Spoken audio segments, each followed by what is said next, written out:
Today on the podcast, we're talking about Aurora, recently announced by X. It's their new image generator powered by AI, and it's pretty interesting.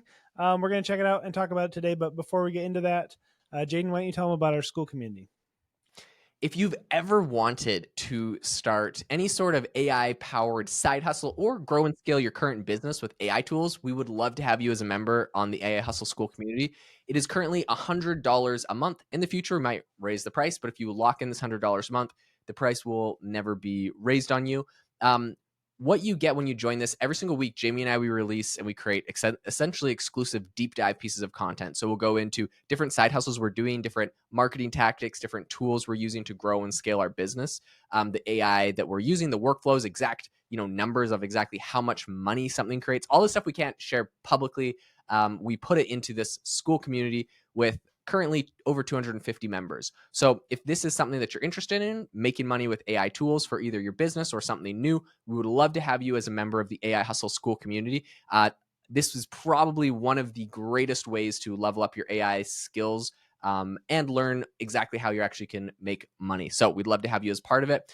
We cover a lot of different side hustles, things that we're actively doing to make money, how to become an AI consultant, and ways to grow your business. So it's amazing. It's got a great community where everyone shares insights, things that they're working on, things that they're doing, how they're making money, and you get a lot of great insights on it. So, and Jamie and I, of course, are in there sharing everything we're doing. So we'd love to have you as a member, and you can get it at the link in the description. All right, let's get on to what's happening with xAI. So something that's really interesting is I saw this post, essentially this new Aurora AI model, which is really, really cool. A brand new image model out of X. And I tested it over the weekend. I believe they put it out on Saturday or Sunday. It just popped up for a little while, and I tested it, used it. Now I went over both on my phone and also on X.com. And on both of these, if you are over on X.com and you click on their models, all you get is access to Grok 2. They removed the Aurora thing. They had Grok plus Aurora for a little while. And the thing that's a bummer is I tried to go back to my history to see the image that I generated, and it disappeared. So it's no longer there, which is annoying because it was actually pretty impressive. I asked it to generate me an image of a man with a backpack in front of a lake, in front of a mountain. And it was really realistic, very, very impressive image. Nice. It's all disappeared and vanished without a trace. I think that's because it's just how they rolled it out. They rolled it out to a few people. Apparently, it's going to launch for everybody within a week. And so I think they were just kind of dropping it to a few people here and there. And now I guess making it disappear. So I don't really know how the rollout's working. But I was pretty pumped. I did actually get to test this thing out. And I can confidently say it was impressive. It was a lot like Flex, to be honest. But apparently this is a new model, not Flex, which is an open source model. But apparently this is their own actual model, which is really impressive if they're actually trying to compete with companies like Midjourney. And based off of what I saw from just my 2 pictures that I generated, it was quite comparable to Midjourney or Flex or any of these other kind of top tier image generators, and definitely better than Dolly. So very, very excited to see where that kind of goes. Yeah, I did. I actually came across a couple images. I can share my screen if you want to stop sharing yours. One thing I think is really cool about this is that a couple of the images, or the one image I found, you can actually say the names of actors or people, and it will generate images with them. So this person said Ray Romano and Adam Sandler on a sitcom set, and it generated actually their faces, and it looks like the 2 actors. It wasn't like a Oh man, totally. So I mean that's super impressive. Depending on how old Adam Sandler is and Ray Romano in each picture, but the one thing, if you do notice, is they're embracing kind of on the left image, and something's weird with Adam Sandler's arm turns into Ray Romano's arm as it's going around him. It's kind of a little wonky. That one is a little, but the other one looks, pretty realistic. Both of them really are, I think, does a great job. And I love that you can use actual people's names. So yeah, that's one thing that all these AI models try to steer away from you using a famous person's name or copyrighted stuff, and Grok seems to be going into that a little bit more. I don't know. They don't seem to be worried about that. Okay, I think I may have just solved the issue of why I got access to it and then it disappeared momentarily. okay. I'll share my screen, but essentially, this is one. Oh yeah, go ahead. I'll stop sharing. Oh That no, was go one for it. other This is one I found. hilarious. is Sam Altman riding a giraffe in space. Looks pretty cool. The proportions are Sam's legs disappeared somehow, but still pretty cool. All right, go ahead and show That's yours. hilarious. Okay, the thing I wanted to mention was the fact that I was like, yeah, what happened? It was the model was there, now it's gone. Elon Musk just tweeted 8 hours ago and said, note, we are deleting the name of the internal xAI image generation system, Aurora. Just think of Grok as doing anything. So this is interesting because with a lot of these things, it's like, oh, I'm using like ChatGPT and Dolly or, like these different things. And now it seems that it's just all kind of being combined. So I actually went to Grok and asked it to generate an image. And if you have access to Grok Premium or whatever, it will just generate the image. So I said, create a photo of a hiker in front of a mountain and a lake with water. And the images I got back from it were, yeah, they're pretty realistic, pretty good. One thing I'll say is it kind of looks like this guy's arm turns into his leg or his hand is in his sleeve. I don't really know. But it generated 4 images, and of the 4, they're pretty realistic, pretty good. I don't know. What do you think of these, Jamie? Can you share your tab? I don't know if it's shared. It still Oh, is on. sorry. Yeah. Oh yeah. Oh nice. Wow. That's great. I love that. Yeah, so we have like 4 different images of a hiker in front of a mountain, and you don't actually have to select anything other than just doing the search. I just realized on Grok. So Cool. to be Nice. fair, I'm like fairly impressed with them. They're not perfect, but they're getting there. And if this isn't Black Forest Labs' Flux model, if this is actually their own model, this is really, really impressive what they've been able to pull off in such a short amount of time. Yeah, I've always wondered like where AI gets its stylistic choices from. Like what made it choose to be sunset or dusk or silhouette. It's interesting to that all of those are kind of similar in that way. Yeah, that's super, super interesting. One thing I want to talk about is where they're getting all of their data from. So apparently, everyone's talking about the fact that it appeared and then it disappeared and then it's back, but whatever. Okay, we figured out the the mystery. It was apparently trained on billions of examples from the internet. So I think they just did the same thing everyone else did, which is scrape all the images off of the internet. And it apparently is really good at photorealistic rendering. This is what they're kind of taking as their main objective here. It can take inspiration from or directly edit user provided images. So I think if that is the case, you should be able to directly upload an image here. It also has like little prompts of things that you can add. So like I originally asked it to create me a photo of a hiker in front of a mountain and a lake with water, and then it has these prompts. It's like with mist in a forest. Like it's kind of like in Google searches how it has like users also search for like recommended searches as well. And I click on those half the time. They kind of do that with images, which is interesting because I haven't seen anyone else do that. And apparently they're able to kind of generate these images of people that are now in a forest, but it's kind of your original prompt and they just added to it. Added some And trees. Yeah.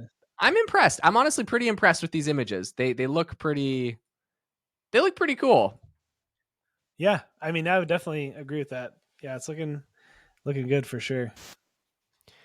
So one thing that I will say is allegedly they said in their blog post it can render precise visual details of real world entities, text, logos, and it can create realistic portraits of humans. All of these are really interesting. Text and logos famously have been very, very hard for these AI image models to generate. So the fact that they're taking it on again also is like kind of tricky. Like logos is like copyrighted stuff. So it seems like they're wading Yeah. into some like legal waters that are kind of tricky. It's still frustrating though. Like if you generate an image and the stop sign, instead of saying stop, it says like stat or something, that I always got frustrated with that. So hopefully, something like a small thing like that, they're able to fix, but Yeah, I think those are all things that they're working on, but definitely tricky. I'm trying out as I'm like learning new things that it can do. I'm trying out new prompts. So I recently just asked it to generate me the Starbucks logo on a cup to see how good it would actually hey, generate. It looks And like it. I'm not gonna lie, I'm pretty blown away. It gave me 4 different cups with flawless Starbucks logos. Yeah, So truly. yeah, it That really is seems like it can do. It's kind of funny. There's like the registered trademark symbol is like sort of a dot a instead of dot. an R on one of the Yeah, images. Or yeah, like the trademark symbol is like 3 dots, but like the logo itself is yeah, the actual logo of Starbucks on a cup. So it seems like they're not really concerned about those types of copyrighted things. And like you mentioned, they're doing actual people.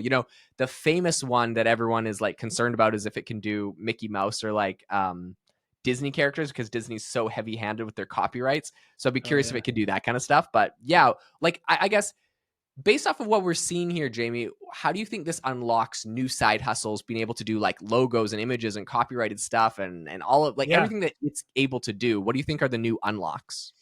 Yeah, well, I think a big thing for me is the ability going back to being able to edit images. So, like if you were trying to do like a branded shoot for somebody and you wanted to generate some additional product images, if there are logos on that product, you can't use AI to do that. Or, in the past, so I guess what I'm seeing is like the ability to generate additional images, product images, or marketing images for people, because they can actually keep their logo, their brand, consistent throughout, and where that would be lost before or not really able to. So I think with the realism, a lot of that can, will come into play with, imagery and stuff like that. Yeah. Oh, there's Mickey Mouse. Looks like Mickey Mouse to Yeah, me. okay, so this is really interesting. Well, the first thing that's interesting is I typed into this Grok chat Mickey Mouse at Disneyland, and it just gave me like a whole bunch of information about Mickey Mouse at Disneyland, like what ChatGPT would respond.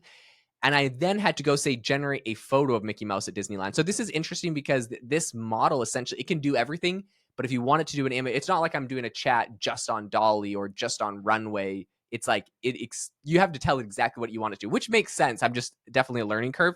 But I asked it for pictures of Disney Mouse or of Mickey Mouse at Disneyland, and yeah, it gave me really, really great, really, really accurate, realistic looking photos. It, Yeah. they're right. It really does focus kind of on this like hyper realistic. It looks like it's a photograph pretty much that somebody took in all of these.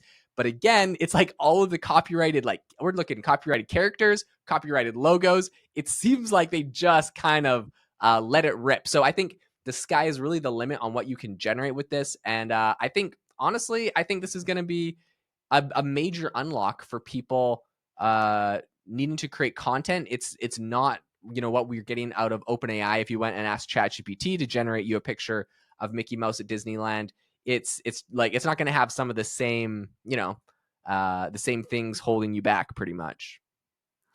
No, totally. Yeah. And I go back to like if you were, starting a brand new sandwich shop and you wanted to, let's say you took a picture of your sandwich shop from the outside, but there's no one in it, and you wanted to have a shots of like tons of customers coming into your shop, as like just a branding thing or a social media post, like, you'd be able to do that technically with this, where in the past, I think you would definitely lose some of the realism and definitely the logo. So Yep. So one thing that's really interesting, I just went to ChatGPT because I just wanted to test it out, and I said generate a photo of Mickey Mouse at Disneyland. It said I cannot generate an image of Mickey Mouse as he is a copyrighted character. However, I can create a scene inspired by Disneyland.